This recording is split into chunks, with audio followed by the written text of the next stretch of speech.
Hello friends, ngasi su mayam gudamuk tano video umpu do laksari ko. Aikoina nongan badagi na tumam dai matong phawa dumak sapon se haitare shop se dum sizne ba. Hariba sinari ba mayam se mapalam dagi ayam pusalak pangak to oye.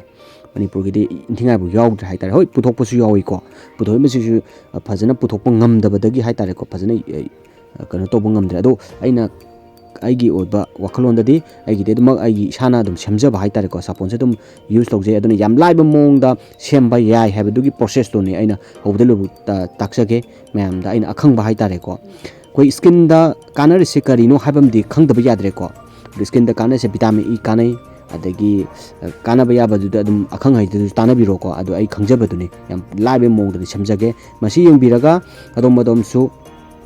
koi gi sanda lambi oina dum tobusu yai ko kansu kana ba mapalam da paisa satki gadab se masi sep oyo ba haitare aduna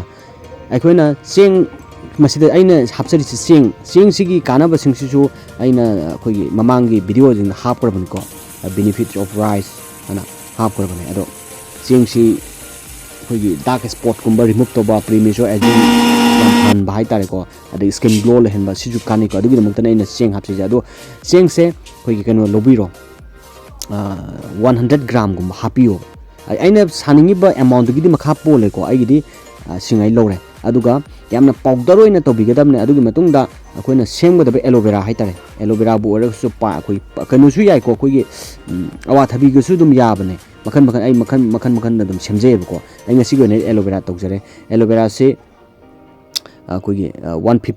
150 gram ne katang budi hentoi ji lere ko 150 gram se lore aduga ai machuji gi tang khoi green noi kari tana na bu damak ta maku je khok tabni ko adu maku ya hondraga na khoi gi angau bunga ta form la kane ba adu green je kitang di ai nei maku pam bhai tare ko green tana bu maku je hapchale masi ju nu kanai ko adu aloe vera gi kana bu ju mayam loi khangbiram lagani ko aduga koi vitamin E se yam kanai dina skin gi damak ta adu vitamin E se piece taruk hapchare piece taruk si hap tab dia de ko ma ja magi proportion du matung ina ai no onjar gani ko hapsai ja adu ngasai koina cheng takhai gi do fine powder ne seng do koi gi making yaw bodi mai hek tak ko nungai te na amon ma ta oi ga dabani na aduna tumju jor tumba ya be mo da koi chaloni gum na ni thoga ngasai gi aloe vera gi grinder takhai gi dum da kan tok jare aduga koina soap base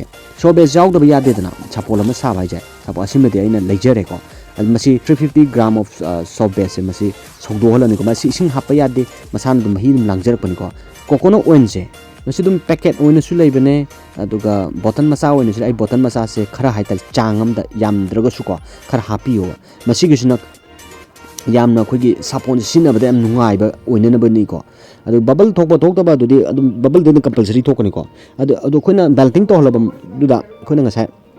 aloe vera grind to gibado madu mafon tana mahi lahan grabado madu do mix up torne phajana mix up tawiro matungda aikoina kogi soap molana sapon kef fighter kef mo makhan leidana ko adu leigidamna aigidi madu do tahogre madu do aduna aina tengkot macha vol macha da hapjare ko masigi dong ten maya waro wiro ko isan apamba shape to wibe aino ji picture uchari bese singba shape sing jadum koigi sembiraga leibiraga adu happy ko design